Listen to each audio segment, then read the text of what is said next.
So today I want to talk about an issue that's quite close to my heart, and that's what I see a lot of in the industry, where people primarily only use social media for marketing and for contacting their customers.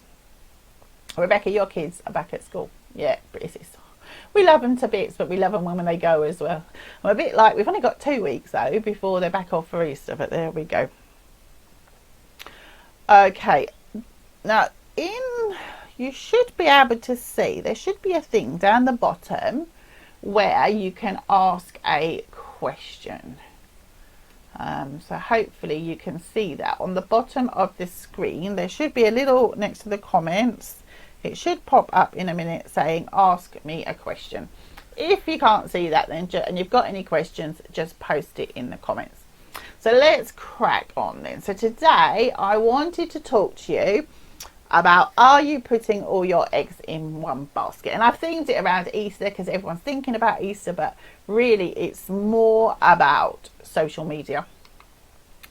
And what would you do if tomorrow you woke up and your social media account was closed?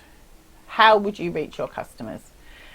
And what's really got me thinking about it is all the recent things that have been happening with various countries basically trying to tax Facebook. So we saw recently, I don't know if you saw it, but Australia woke up the other morning and found that they had a Facebook blackout for news coverage, but it also affected quite a few other accounts. And it came into response to the fact that Australia, along with other companies to be fair, but Australia's been the most vocal, want to start charging Facebook a fee to be able to use their news articles on its platform. Facebook is a huge giant in the financial world, and it does affect some of their ability to advertise locally. And basically, you know, most countries are seeing it, you know, if you want to operate in our oceans with our population, you need to start paying. Well, Facebook's response was actually, well, if that's the case, then we're not going to play the game. If you won't allow us to do it free of charge, we're not going to do it at all. Now, this got me thinking to the fact that there are lots of rumblings around social media, etc., and the fact it's getting a huge amount of money in advertising, and they're not really paying back enough. So if it does come in the future that Facebook and Google as well, Google is in exactly the same boat. They had the same conversations with Australia, and Google's actually entered into a deal with them. I think Facebook's still in discussion. It may well be that these type of social media platforms then come back to us as businesses and say, well, if we've got to pay countries to use their platform, to promote our platforms, we're actually not going to allow businesses to use our platforms for free. And it's been something that's been rumbled for years and years and years. Facebook always said they wouldn't do it. But I think at the end of the day, if their hand is turned, it may be another way for them to create much more revenue. And we already know that our reach has been very much reduced over the last couple of years. There's also been problems recently with Facebook outages. They've gone down for hours. And there's lots of problems at the moment with people in business pages not getting their messages. Customers are messaging, they're messaging, and it's, you know, no, it's not coming through to the person. And I've had this recently. I wanted to order some oven cleaner from someone, and I've been messaging her, and in the end I went on her timeline and said, like, what's going on? And she really hadn't received the messages. So what I'm trying to say is social media is not foolproof. There's also been issues in America and India recently, and over a long period of time actually, you know, where they have banned social media platforms. So TikTok's been banned. So our governments potentially could decide they're going to ban Facebook, Instagram, etc. And it could happen very, very quickly if it's in response to something. Now, I saw on GMTV this morning that the vice chair for the North European Facebook area was getting a bit of a grilling about cyberbullying, and the fact that Facebook clearly, in their opinion, was not doing enough. So there are lots of potential reasons why the government could ban the use of social media platforms in a country. There's also the issue around hacking. So Facebook itself could get hacked, but more commonly what we see is that people's personal accounts get hacked. And I quite often see, most weeks, one of my friends will pop up and say, if you got a message from me, please don't answer it because I've been hacked. Now, if your profile gets hacked and that person then uses it to do things that violate Facebook community standards or whatever platform's community standards, there's a chance that your account could be closed down. You could be sent to Facebook jail, which means that you can't use the platform for a period of time. And people have lost their accounts over very, very minor things that they perceive to be minor because they didn't understand things around copyright rules. So I saw people over the last couple of years have their accounts closed down because they advertised balloons saying Elf on the Shelf, for example.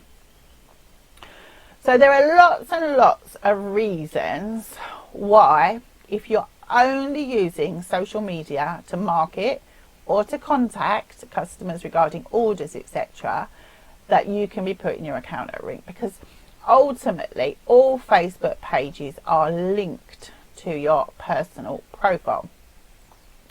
So if your personal profile is restricted in some way, then there's a good chance you're going to lose access to your Facebook page as well.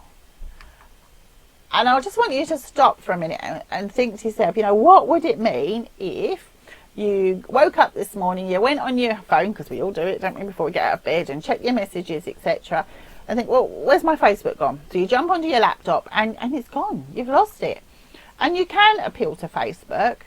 My experience of appealing to Facebook is it can take weeks and weeks and weeks, and often they just don't resolve it and you have to start again. And I have seen people lose years and years of work of building up big social media presence, a big local audience, and it all disappears overnight. I've seen them on the Facebook forums like, what am I going to do? I've lost everything. Because if you only have all your eggs in this one basket and then it develops a big hole, potentially it can take you a long time to build up your business again. What would you do if you can't reach new or existing customers? What would that impact mean to your business? I mean, let me know in the comments if this is something that worries you, if it's something that you've had experience of. What's your thoughts on this? So you need to protect your business now. And I can't spell. I'm sure that should have a D on the end of knee, but it's there. You need to protect your business now. Do not wait until the time comes when such an issue. We should be future proofing our business in many ways, not just around social media, but things like, what if I got sick? What if we can't get supplies? Part of growing a professional and successful business is thinking ahead and minimizing the risks in business. And you need to have multiple ways to contact customers. Don't rely on social media as your only marketing channel. The first thing that I recommend you do is that you add someone you trust as an admin to your page. And I emphasize the word trust because once you've allowed that person in, they do take control. Now, there are different levels of admin that you can add. I personally have my partner as a ghost admin on all of my social media accounts. She can't, she doesn't get involved. She can if she wants, but she doesn't get involved. But it just means that if my personal profile goes down today, I have another way of accessing all my business profiles on social media. You need also to be collecting additional contact details for your customers. And you should be doing this anyway, because when we get back out to setting up at venues, one thing I can tell you is often you'll arrive at a venue only to find things aren't anywhere like you thought. You can't get in, the room's changed, it's not the same, and there may be reasons why you need to contact customers. And what I found over the years is most people are so busy getting little Johnny or Rebecca or whatever dressed that they don't even think to check their Facebook. So you can be messaging them saying, hi, there's a problem, and they won't see it. But from the purpose of putting all your eggs in one basket, you definitely need to be thinking about collecting additional contact details. And I do recommend that when it comes to the finalising the order, you consider using email. And the reason I say that is because if you've got their phone number as an extra additional contact, yes, you can still get in contact with them, but you don't have anything written. If you lose your Facebook Messenger and everything was in Messenger, you've got no written proof of the contract that you've agreed between the two of you in terms of what you're going to provide in services, what they're going to pay, etc.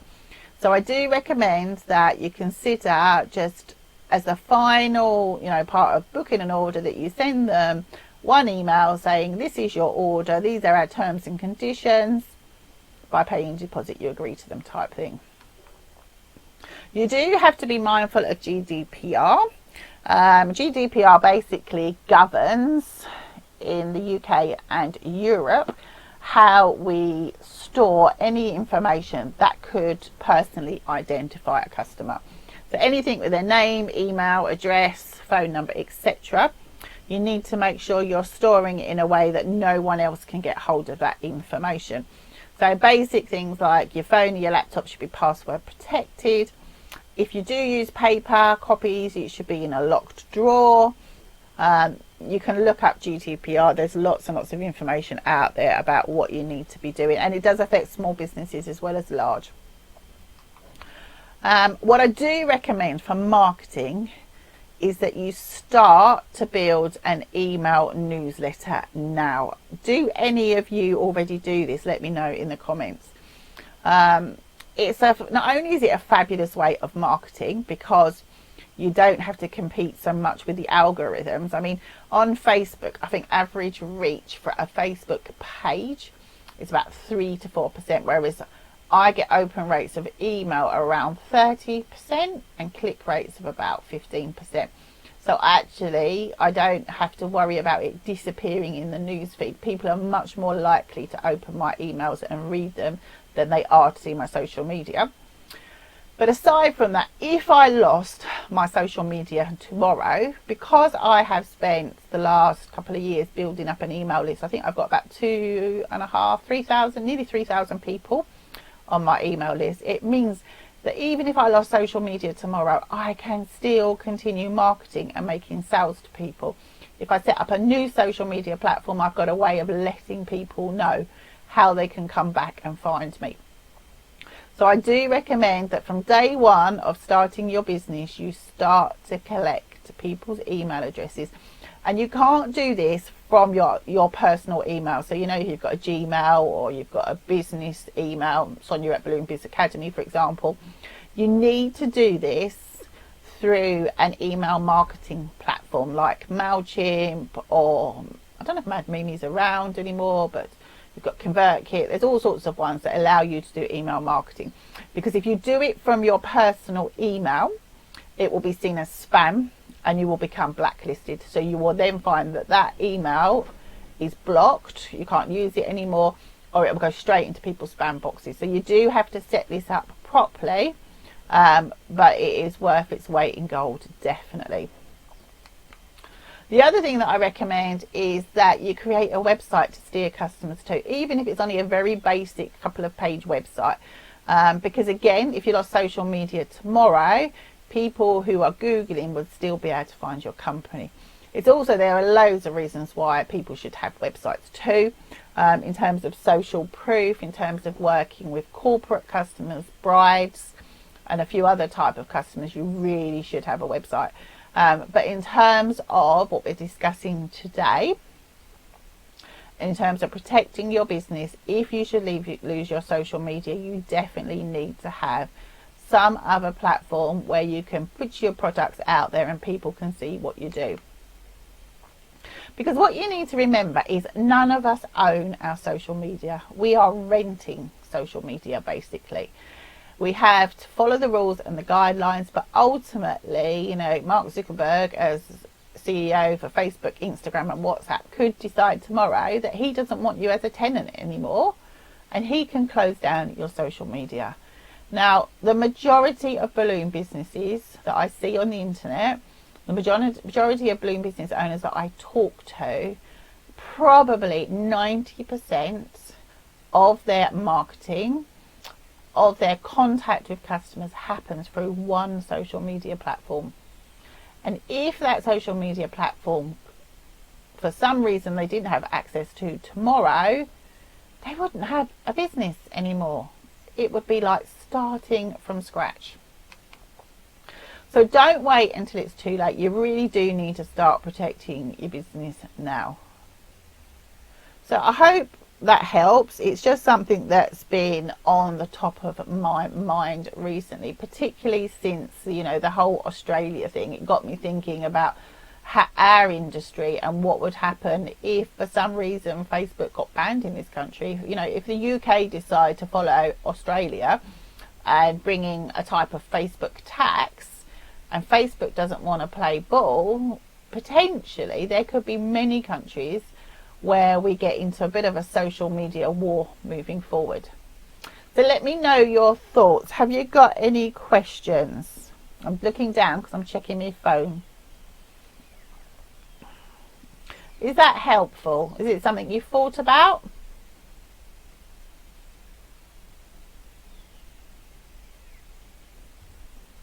Kate, you said I take all of my customer emails. That's excellent. Yeah, you really do need to. Do you have any other means for advertising? So if tomorrow you couldn't advertise on Facebook, do you have a way of, do you have an email letter set up that you can send out to them? Because you do have to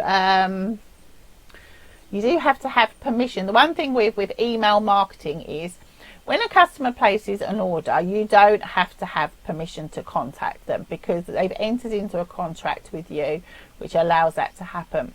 But if you then want to market to them in the future, you need to have permission from them that they want to receive that marketing. That's what Gdpr states. So you couldn't therefore just take all the emails you've collected and put them into a database and start marketing to them. You would need to get their permission first, which is why I recommend that you start building an email list specifically for marketing.